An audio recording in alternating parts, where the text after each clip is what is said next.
केंद्र सरकार ने ओल्ड पेंशन स्कीम यानी ओपीएस और न्यू पेंशन स्कीम यानी कि एनपीएस के विवाद के बीच यूनिफाइड पेंशन स्कीम यानी कि यूपीएस कार्ड के तौर पर देश के सामने पेश कर दिया है। माना जा रहा है कि इस स्कीम के बाद पुराना विवाद खत्म हो जाएगा, लेकिन देश के कई कर्मचारी यूनियन सरकार के नए यूपीएस सिस्टम का विरोध कर रहे हैं। केवल यूनियन ही नहीं बल्कि विपक्ष के कई नेता भी इसे एक बेकार निर्णय बता रहे हैं। इनके मुताबिक इस सिस्टम में कई लूप होल्स हैं। ऐसे में ये लोग ओपीएस को ही सही ठहरा रहे हैं। अब किसने क्या कहा और किस बात को लेकर के विरोध जताया, समझेंगे इस वीडियो में। हेलो एंड वेलकम, मैं हूं शुभम और आप देख रहे हैं इन खबर। अब जैसे ही केंद्र सरकार ने सरकारी कर्मचारियों के लिए यूनिफाइड पेंशन स्कीम का ऐलान कर दिया, इसको लेकर राजनेताओं की प्रतिक्रियाएं सामने आने लगी। बीजेपी और एनडीए के गठबंधन के नेताओं ने तो इसे लोगों के लिए हितकारी बताया, लेकिन विपक्ष के कई नेताओं ने इस पर आपत्ति भी दर्ज की और इसे धोखा, छलावा, चुनावी स्टंट न जाने क्या क्या करार दिया। आप नेता संजय सिंह ने इस स्कीम को न्यू पेंशन स्कीम से भी बेकार बता दिया और बड़ा सवाल खड़ा करते हुए इसे सेना के लिए एक धोखा बता दिया। देखिए, unified pension scheme new pension scheme से भी ज्यादा बदतर और खराब है और ये देश के कर्मचारियों के साथ एक बहुत बड़ा धोखा है। और इस पेंशन स्कीम से आपने देश के अर्धसैनिक बलों को निकालकर बाहर कर दिया। वो इस दायरे में नहीं आएंगे। देश के पैरामिलिट्री फोर्सेस इस दायरे में नहीं आएंगे क्योंकि उनकी 25 साल की सर्विस होती ही नहीं। तो जब उनकी 25 साल की नौकरी होगी तभी आप यूनिफाइड पेंशन स्कीम का लाभ उनको देंगे, वरना 10,000 रुपए की पेंशन उनको मिलेगी।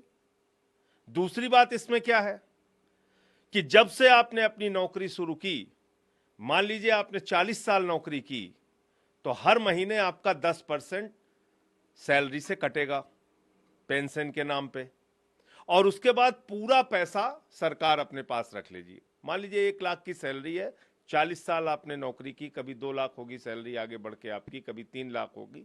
जितना पैसा आता है 10% के हिसाब से वो पूरा का पूरा पैसा सरकार रख लेगी अपने पास।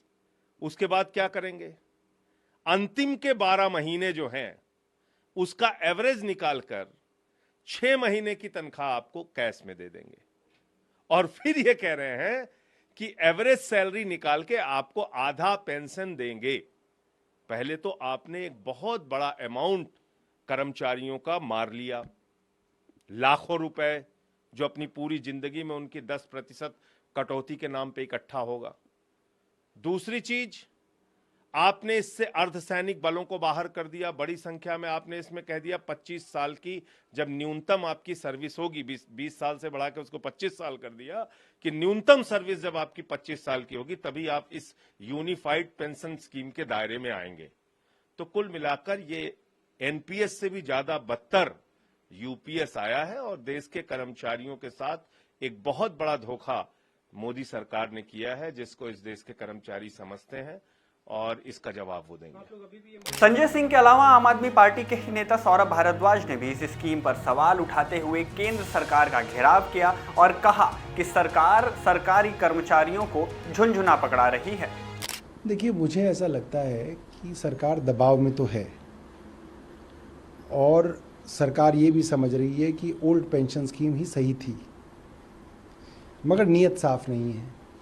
अभी भी छल कपट मन में है। अभी भी ऐसा सोच रहे हैं कि सरकारी मुलाजिमों को बेवकूफ़ बना के उनको एक झुंझुना पकड़ा दें और किसी तरीके से इस मामले में पतली गली से निकल लिया जाए। मगर मैं आपको बताऊं, सरकारी बाबू तो एक एक नुक्ते के ऊपर कैलकुलेशन करके बैठते हैं और जितना मुझे कल से आज तक समझ में आया वो ये है कि ये स्कीम एक झुंझुना है और एक धोखा है। इसके अलावा बिहार के पूर्णिया से निर्दलीय सांसद पप्पू यादव ने भी इसे एक बेकार निर्णय करार दिया। क्यों, ये आप खुद सुन लीजिए। तो यूनिफाइड पेंशन तो समझिए कि इस सरकार की सबसे बकवास निर्णय है। यह कर्मचारी को मजदूर बनाने वाला निर्णय है। बिल्कुल कृपा आप करेंगे, सारे बेईमानी शैतानी को ढकने के लिए आपने हर मुद्दे में कॉरपोरेट को बेनिफिट और कॉरपोरेट सिस्टम को लाना, ये कर्मचारी के लिए कोई यूनिफाइड पेंशन नहीं है, इस पेंशन का कोई औचित्य नहीं है। वहीं कांग्रेस के नेता राशिद अल्वी ने साफ किया कि इस स्कीम से सरकारी कर्मचारियों को नहीं बल्कि खुद सरकार को फायदा पहुंचने वाला है। ये सरकार ना सरकारी एम्प्लॉइज की परवाह कर रही है, ना जनता की परवाह कर रही है। ऐसी स्कीम्स लेके आती है जिससे लोग और परेशान हो जाते हैं। जो पेंशन दी जाती थी वो सीधी सादी पेंशन दी जाती थी। अब एम्प्लॉइज़ की सैलरीज के ऊपर डिपेंड करती थी। पिछले 70 सालों में पेंशन का यही तरीका रहा है। नए नए रास्ते तलाश करते हैं कि जिससे इन लोगों को फ़ायदा पहुँचे। इनकी दिलचस्पी एम्प्लॉइज़ को फ़ायदा पहुँचाने की नहीं है, इनकी दिलचस्पी अपने आप को फ़ायदा पहुँचाने के लिए है। कांग्रेस नेता प्रमोद तिवारी ने इसे खारिज करते हुए कहा कि जिस दिन हम सत्ता में आएंगे उस दिन इस स्कीम के बजाय ओल्ड पेंशन स्कीम को ही लागू करेंगे। जिस दिन हम केंद्र सरकार में आएंगे उस दिन ओल्ड पेंशन स्कीम हम लागू करेंगे।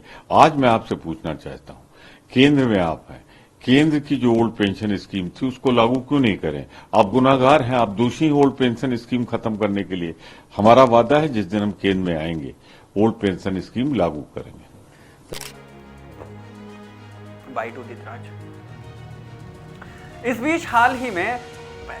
इस बीच राजद नेता मनोज झा ने इस स्कीम को लेकर सरकार पर सवाल खड़े किए और इस लेंथ ऑफ सर्विस यानी सरकारी कर्मचारियों के लेंथ ऑफ सर्विस को लेकर भी एक बड़ी बात कह दी। क्या कही, सुनिए यहाँ। ओल्ड पेंशन स्कीम, अभी इस पेंशन स्कीम का जिसका इन्होंने कल जिसकी घोषणा की है उसके फाइन प्रिंट्स देखने हैं हमें। वो ओल्ड पेंशन स्कीम से कितना विलग है, कितना मिलता जुलता है, क्योंकि डिमांड ओल्ड पेंशन स्कीम की थी।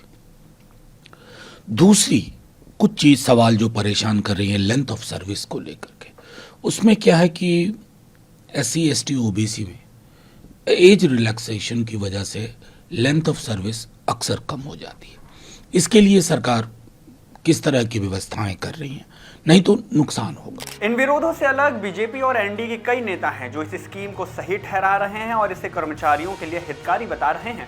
खैर, आपने अब तक इस स्कीम के बारे में जितना समझा, जितना जाना, उस आधार पर आप क्या राय रखते हैं कमेंट करके हमें जरूर बताएं। वीडियो अगर पसंद आई हो तो इसे लाइक करें, शेयर करें और देश दुनिया की ऐसी ही बड़ी खबरों में बने रहने के लिए आप इन खबर को सब्सक्राइब जरूर कर लें।